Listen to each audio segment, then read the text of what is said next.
Vamos a darle entonces para explicar un poquito lo de los órdenes del consumo, o los órdenes de los bienes de Menger. ¿Ok? O sea, para Menger, el primer orden es el del consumo y los órdenes siguientes, ¿ok? Son los órdenes de los bienes de capital. ¿Ok? O sea, los bienes de capital están aquí y los bienes de capital son los factores de producción, pues. ¿Ok? De hecho, el huevo en cáscara es una materia prima para hacer el huevo frito, ¿no? El aceite, la sal, la pimienta también es materia prima que se usa para hacer el, el huevo frito, ¿no? ¿Ok? La sartén, ¿ok? Es un bien de capital que me sirve para freír huevos y otras cosas, ¿no? ¿Ok?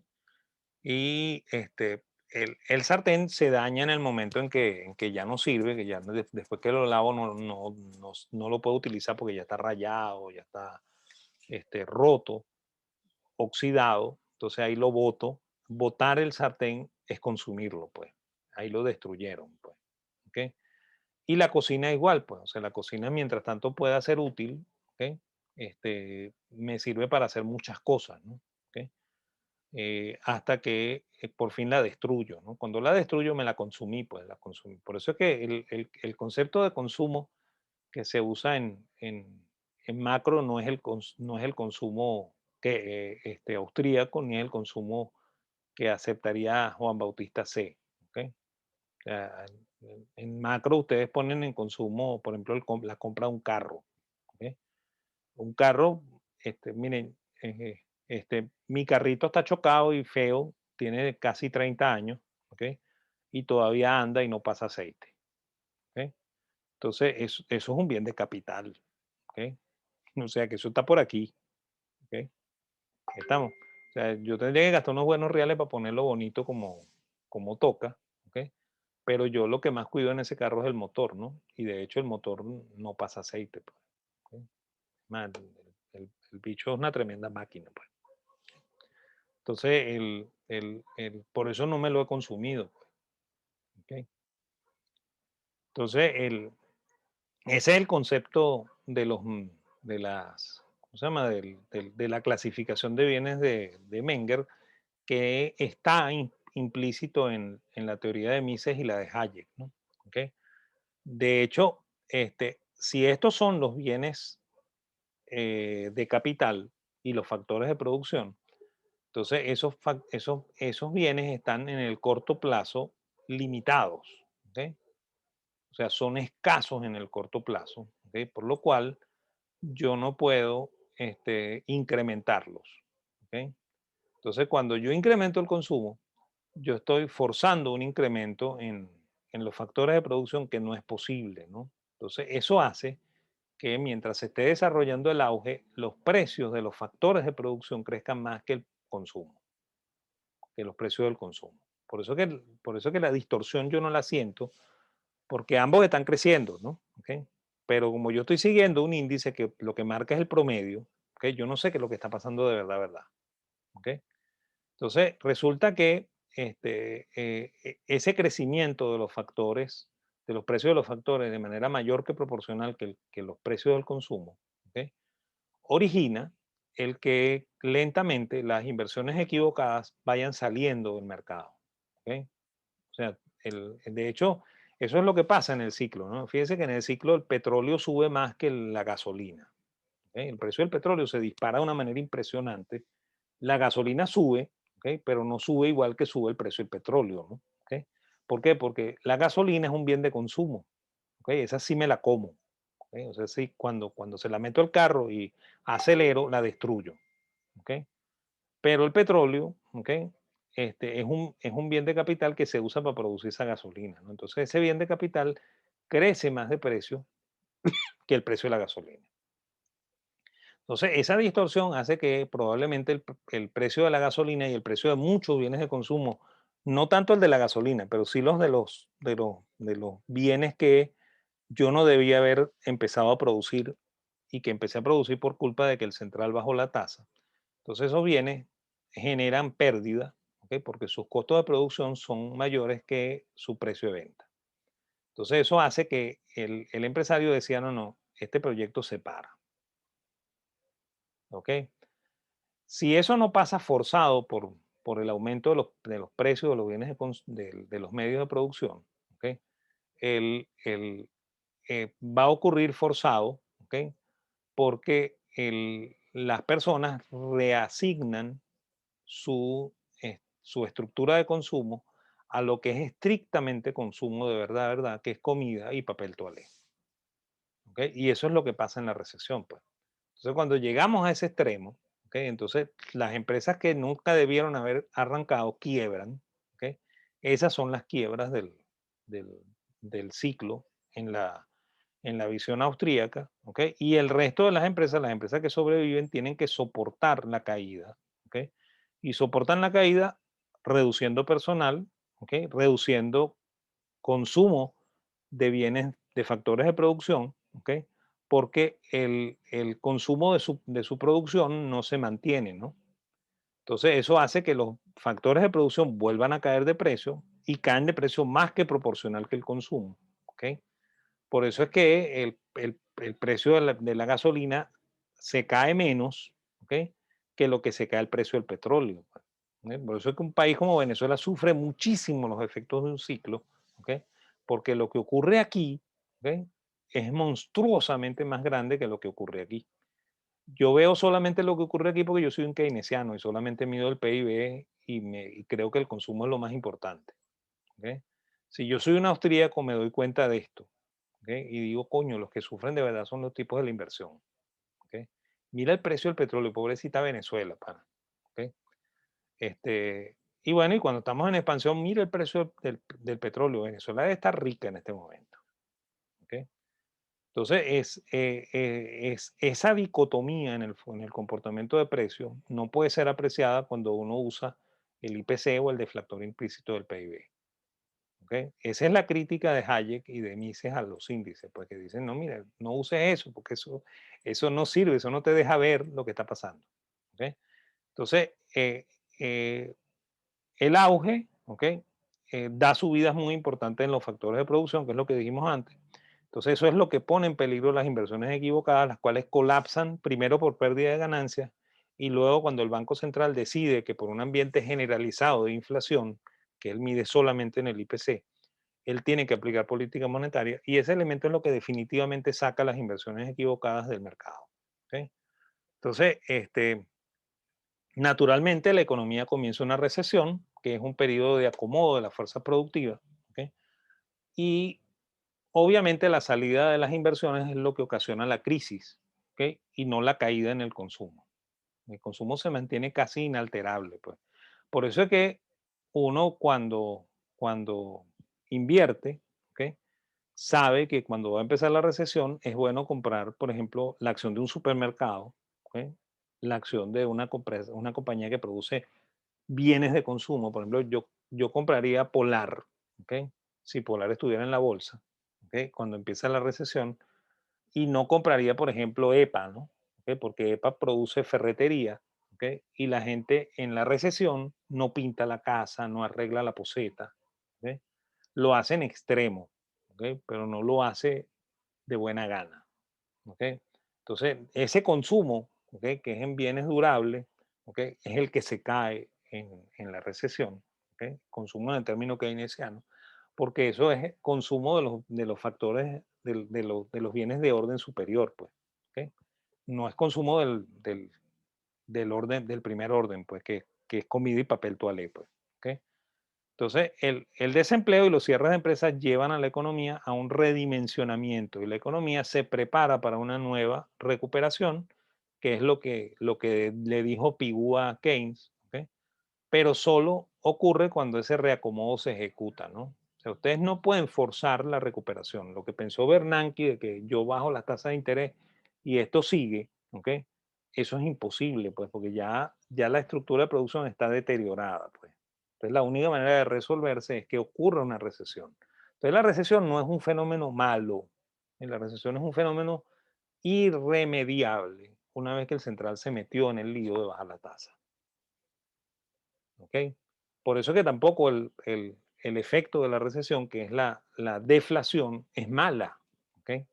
La deflación puede ser buena para un inversionista que ve las tasas de interés en términos reales. ¿Ok? Él aplaude que exista una deflación. ¿Ok? Tampoco es mala para las empresas. ¿Ok? Es malo para el que está desempleado. ¿Ok?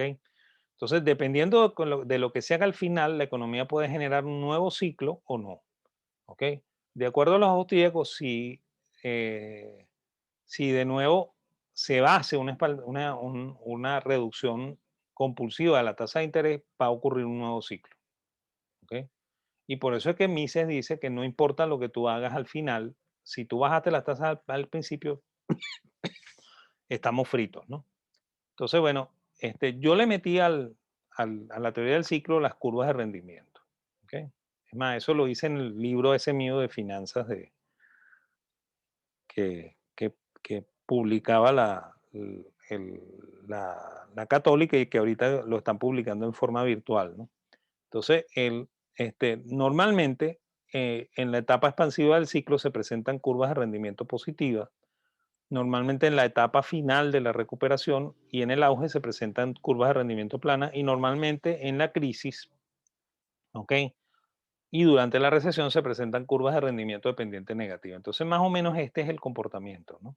¿Ok? Que eso fue lo que vimos en la clase inicial, ¿no?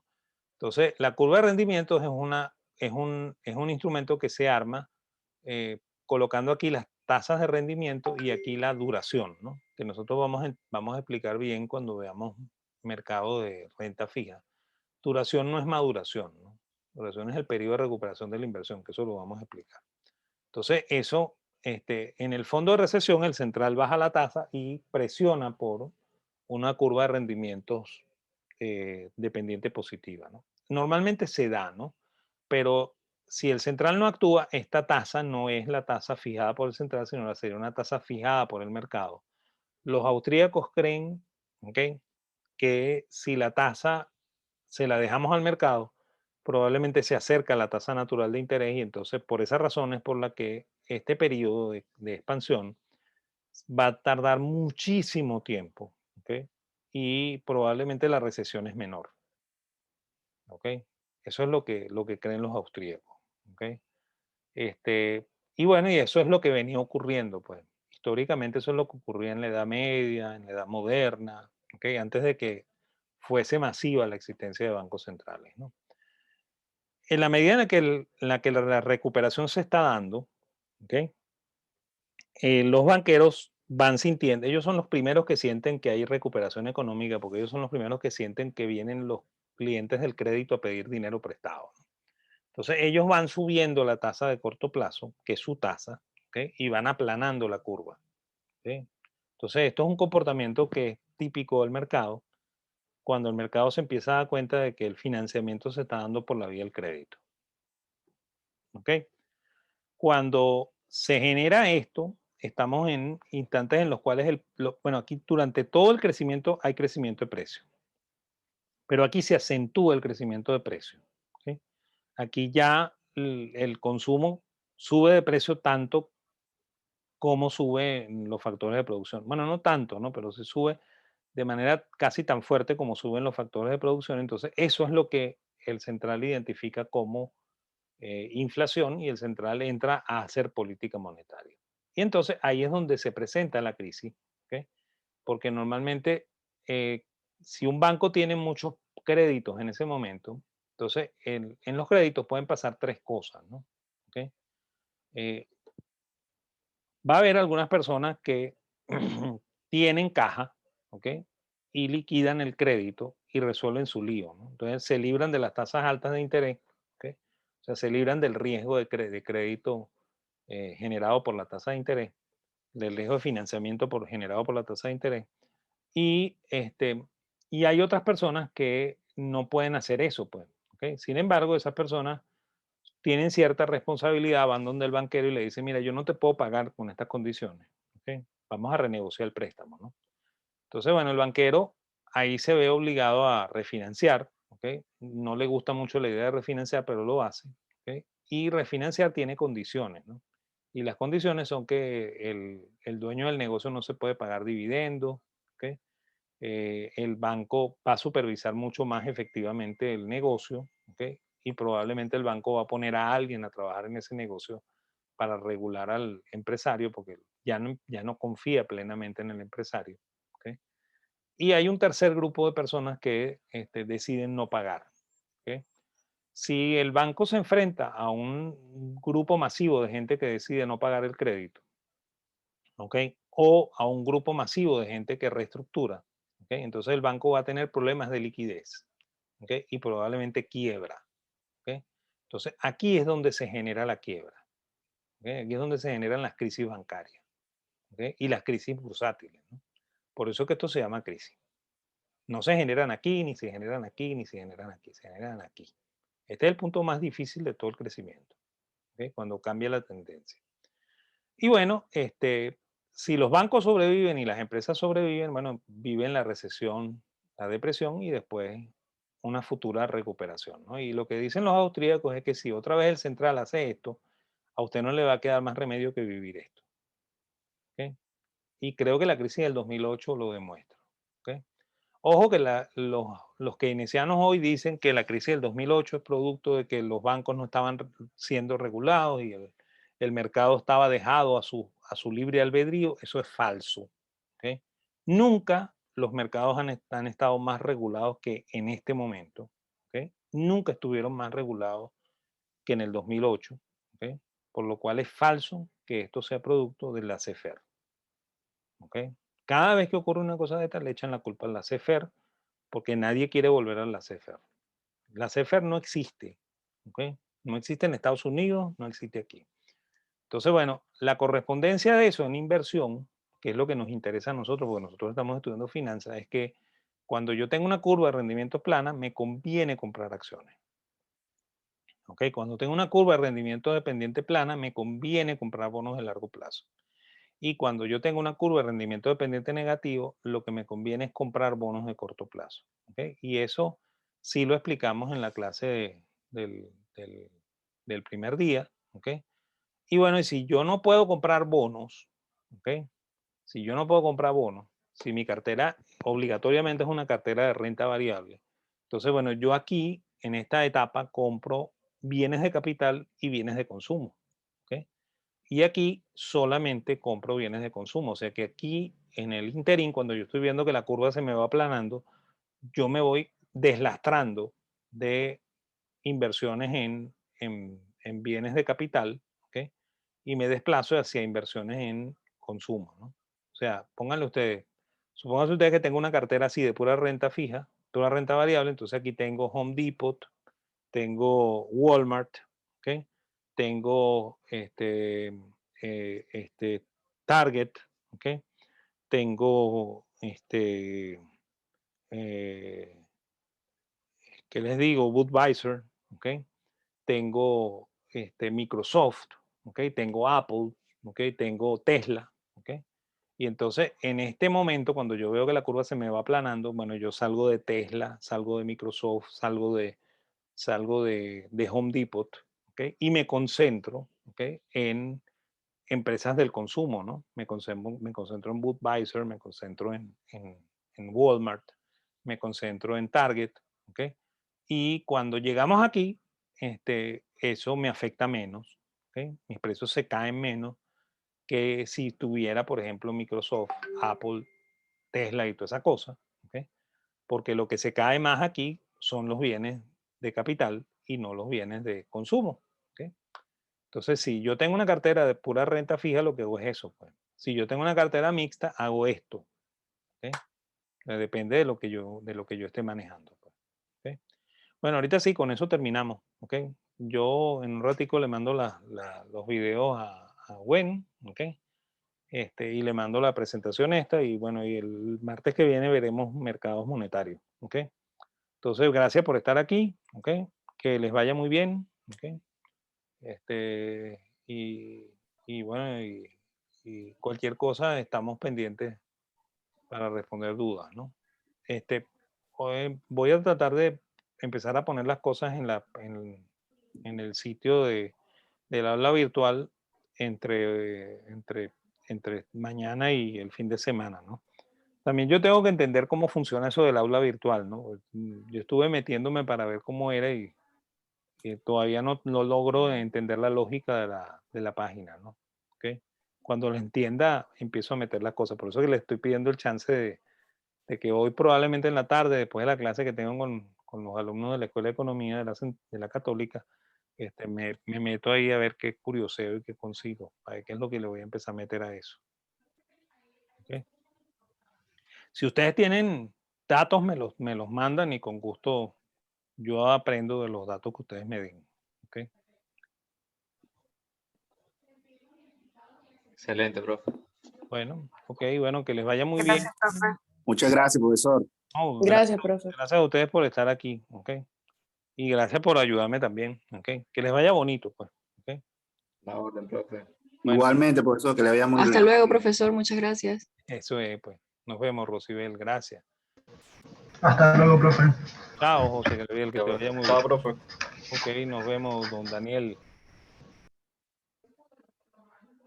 Ok, bueno, vamos cerrando esto y nos vemos, pues. Chao.